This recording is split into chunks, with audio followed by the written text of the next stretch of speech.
तो ये जो मोटर स्किल्स होती हैं इनकी फर्दर आगे 2 टाइप्स हैं।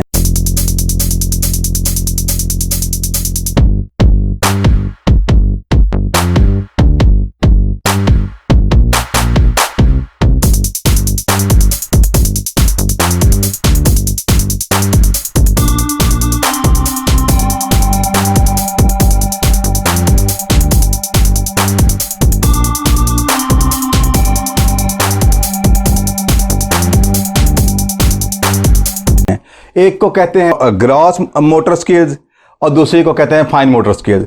ग्रॉस मोटर स्किल्स किसे कहते हैं? जिसमें हमारा उठना, बैठना, चलना, क्रॉलिंग और आप कह लेंगे जिस्म के मुख्तलिफ पोस्चर्स वगैरह ये आते हैं। जबकि जो फाइन मोटर स्किल्स हैं उनमें क्या, जिस्म के बाकी अज्जा, उनकी डिटेल्स, यानी उंगलियों की मूवमेंट, कह लें कि आपकी जो एड़ियां हैं उनकी मूवमेंट आ जाती है, पाँव की उंगली की मूवमेंट, हथेलियों की मूवमेंट आ जाती है, यानी कि जो उसकी फर्दर डिटेल्स है उसकी जितनी भी मूवमेंट्स हैं वो फाइन मोटर स्किल्स में आती हैं। तो फिर होता क्या है कि जब हम करते हुए सीखते हैं तो ये जो मोटर स्किल्स हैं जब ये डेवलप हो रही होती हैं तो इनका फौरी जो इंपैक्ट है वो हमारे ब्रेन के, यानी कि हमारा जो दिमाग है उसके बैक साइड पे सेरिबेलम इसे कहते हैं, सेरिबेलम, उसके अंदर ये जाके ये प्रोग्राम इंस्टॉल होना शुरू हो जाता है। तो जैसे जैसे हम इसको ज्यादा प्रैक्टिस करते हैं तो ये प्रोग्राम मुकम्मल तौर पे एक स्ट्रॉन्ग प्रोग्राम के तौर पे, जस्ट लाइक कंप्यूटर प्रोग्राम, ये इंस्टॉल हो जाता है। तो ये इतना स्ट्रांग होता है कि अगर उसके बाद, यानी आप ये कह लें अगर आप इसको प्रैक्टिस ना भी करें तो ये प्रोग्राम इतना स्ट्रांग होता है कि जब आफ्टर ए लॉन्ग टाइम जब आप इसके ऊपर काम करते हैं तो ये फौरी दोबारा रीऑर्गेनाइज करके आपको रिजल्ट प्रोड्यूस करवाना शुरू कर देता है। बल्कि मैं यूं कहूंगा जिंदगी में जब जहां आपने एक लफ्ज परफॉर्मेंस, जहां जो कुछ परफॉर्मेंस दी है ना, तो याद रखिएगा हर परफॉर्मेंस की जो रूट है, जो फाउंडेशन है, वो किस पे बेस करती है? वो मोटर स्किल्स ही पे बेस करती है। और आपको पता है कि लाइफ में विदाउट परफॉर्मेंस क्या रिजल्ट आता है? कुछ भी नहीं, जीरो। इसके लिए इससे आपको यह बात समझ आई कि मोटर स्किल्स को डेवलप करना जिंदगी में आगे बढ़ने के लिए कितना जरूरी है। तो मोटर स्किल्स के जरिए ही हमारे माइंड में वो प्रोग्राम आप कह लें कि एक्टिवेट होते हैं कि जो कि जिंदगी को बहुत आसान कर देते हैं। और जिंदगी में एक दफा सीखने के बाद चाहे जितना मर्जी अरसा गुजर जाए तो जब दोबारा हम उनके ऊपर काम करते हैं तो अमेजिंग रिजल्ट दोबारा यानी प्रोड्यूस होना शुरू हो जाते हैं। अच्छा, यहां पे एक बहुत गौरतलब बात आपसे मैं कहना चाहूंगा। ये आप देखिएगा, कब तजर्बा कीजिएगा कि जो आपके माइंड का जो क्रिएटिव पोर्शन है, आपने कभी देखा कि आप कभी बैठे हों और आप बड़ा कोशिश कर रहे हों किसी चीज को याद करने की, कुछ भी आप लर्न करने की कोशिश कर रहे हों और वो लर्न हो नहीं रहा होता, या आप किसी चीज का कोई सोल्यूशन, बतौर खास सोल्यूशन ढूंढ रहे हो और आप देखेंगे यार सोल्यूशन मिल नहीं रहा। मगर कभी जब आप एक्सरसाइज कर रहे हों, कभी आप वॉक कर रहे हों, कभी आप जिम में आप एक्सरसाइज कर रहे हों, या आप कह लें कि भाग रहे हों, या आप ट्रेडमिल के ऊपर कोई एक्सरसाइज कर रहे हों, या सिंपल कर देता हूं आप इवन के नहा रहे हों, और इवन के कुछ लोग ड्राइविंग करते होते तब भी, तो होता क्या है कि बहुत से आपके लाइफ के प्रॉब्लम जिनको जब आप थिंक कर रहे होते हैं तो उस वक्त उसका सॉल्यूशन नहीं मिलता, जबकि ये सब कुछ करते हुए आपको उनके जवाब मिलना शुरू हो जाते हैं। या अगर ये सब कुछ करते हुए आप वही सॉल्यूशन ढूंढना चाहें तो उसका जवाब फौरी आता है। वजह क्या है कि जब हमारी ये मोटर स्किल्स डेवलप हो रही होती हैं, या आप कह लें कि बॉडी में इन्वॉल्व होती हैं, वर्किंग में इन्वॉल्व होती हैं, तो हमारे दिमाग का जो क्रिएटिव पोर्शन है वो उसका समझ लें गेट खुल जाता है। उसके बाद वो खुद डिमांड करता है कि इसमें कुछ डालो ताकि मैं फौरी अब्सॉर्ब करूं। तो उसी दौरान इसका सीखने, इसकी जो लर्निंग है वो भी बड़ी तेज हो जाती है। और सबसे बड़ी बात, जो क्रिएटिव, जो सोल्यूशन ओरिएंटेड पोर्शन है वो फौरी क्विक रिस्पॉन्स करना शुरू कर देता है। तो कहना ये चाह रहा हूं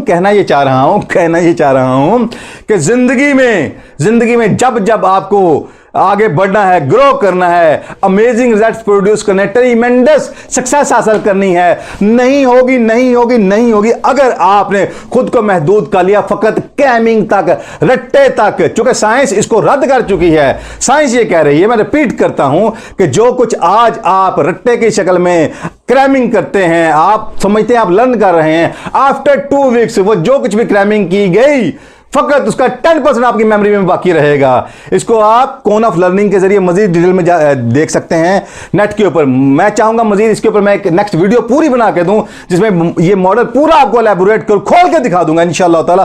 फिर आपको समझ जाएगी हमारे साथ हाथ क्या हो गया। जबकि अब मैं फिर दूसरी तरफ आता हूं, लर्निंग बाय डूइंग, तो उसमें क्या होता है, तो जब आप करते हुए सीखते हैं तो होता क्या है, जैसे मैं पहले आपको बता चुका हूं मोटर स्किल्स के हवाले से। अब होता यह है कि आपका न्यूरोमस्कुलर सिस्टम का प्रोग्राम डेवलप हो जाता है। न्यूरोमस्कुलर सिस्टम का प्रोग्राम डेवलप हो जाता है, यानी कि आप कह लें न्यूरो का तल्लक दिमाग के साथ है और मस्कुलर का तल्लक मसल के साथ है। तो आपका दिमाग थिंकिंग एंड डूइंग एक वेवलेंथ पे आ जाते हैं, एक पॉइंट पे इकट्ठे हो जाते हैं। जो ही ये होते हैं तो होता क्या है कि आप बेस्ट परफॉर्मेंस देना शुरू कर देते हैं। और आप बेहतर जानते हैं अमल से जिंदगी बनती है, जन्नत भी जहन्नम भी, आप बेहतर जानते हैं इस बात को। ओके, तो अब ये जो न्यूरोमस्कुलर कह लें कि सिस्टम प्रोग्राम डेवलप होता है, इसके लिए साइंस आज एक और टर्मिनोलॉजी डिक्लेयर करती है, और यही आप समझ लें कि मेरी आज की वीडियो का क्लाइमैक्स है। वो क्या है, उसे कहते हैं मस्कुलर मेमोरी। क्या कहते हैं जी? Muscular memory. यानी कि ये एक टर्मिनोलॉजी है, इसे आप विकिपीडिया में सर्च कीजिएगा, आपको फर्दर डिटेल इसकी मिलेंगी। ये बड़ी मजेदार एक टर्मिनोलॉजी है, मस्कुलर मेमोरी। यानी कि वो मेमोरी जो करते हुए आपके मसल के साथ लिंक होते हुए आपके माइंड का एक प्रोग्राम बन जाए। गो के मसल्स के अंदर, किसी मसल के अंदर अपनी कोई जाती मेमोरी नहीं होती, लेकिन क्या है कि आपका ब्रेन का जो न्यूरो सिस्टम है उस मस्कुलर सिस्टम के साथ एक वेवलेंथ पे आ जाता है, एक पॉइंट पे आ जाता है, तो एक हार्मनी में आ जाता है, एक रेपो बिल्डिंग में आ जाता है। तो होता क्या है कि उसे फिर साइंटिफिक लफ्ज दे दिया जाता है कि मस्कुलर मेमोरी। तो इसका मतलब यह हुआ, मस्कुलर मेमोरी भी कहते हैं, मसल मेमोरी भी कह देते हैं इसको। इसका मतलब यह हुआ कि आपको जिंदगी में जब जब आगे बढ़ना है तो आपको किस मेमोरी पे काम करना है? मसल मेमोरी पे काम करना है। तो जैसे जैसे आपकी मसल मेमोरी डेवलप होगी, वो इस बात की गमाज होगी कि इंशाल्लाह आपको जिंदगी में आगे भरपूर कामयाबियां मिलने वाली हैं, जिस फील्ड में भी आप आगे बढ़ रहे हैं उसमें। तो यही मेरा आज का मैसेज था कि हमें अगर जिंदगी में वाकई बहुत भरपूर कामयाबियां चाहिए। और आप अक्सर ये एक और देखेंगे, हमने देखा या सुनते हुए, यार क्या वजह है कि आज बहुत से बल्कि बेशतर ज्यादातर पढ़े लिखे लोग क्यों नाकाम जिंदगी गुजारते हैं, या क्यों एक ऐसी जिंदगी गुजारते हैं जो किसी भी इंसान के लिए अट्रैक्शन का बायस नहीं है? वो क्यों अपने रिलेशनशिप में फेल नजर आते हैं? वो क्यों ज्यादातर मियां बीवी के ज़वाजी तल्कात में फेल नजर आते हैं? क्यों ऐसा होता है कि उनके बच्चे तक उनको फॉलो करने को तैयार नहीं होते? क्यों ऐसा होता है कि उनका सोशल सर्कल जो है वो बहुत स्ट्रांग नहीं होता? क्यों ऐसा होता है कि वो लोगों के दिलों में मोहब्बतों के साथ जिंदा नहीं रहते? ज्यादातर की मैं बात कर रहा हूं। वजह क्या है? यही वजह है कि जो उन्होंने सीखा वो यही था कि क्रैमिंग करते हुए जिंदगी को यानी कि करवाने की कोशिश करते हैं। तो होता क्या है, तो फिर ये बिल्कुल ऐसे ही है कि जैसे आप अपना सर दीवार के साथ पटकें तो क्या होगा? सर फूटेगा और क्या। तो बाहर क्या यही वजह थी कि जिंदगी में अब साइंस ने ये राज आश्कार कर दिए, मगर अफसोस सद अफसोस के हमें अब भी ये आप कह लें कि ये आप कह लें कि अवेयरनेस के ये मॉड्यूल्स हम तक नहीं पहुंचाए जा रहे, और हमें रियल मानों में एजुकेट नहीं किया जा रहा। हां, एजुकेशन के नाम पे मैनिपुलेट जरूर किया जा रहा है ज्यादातर।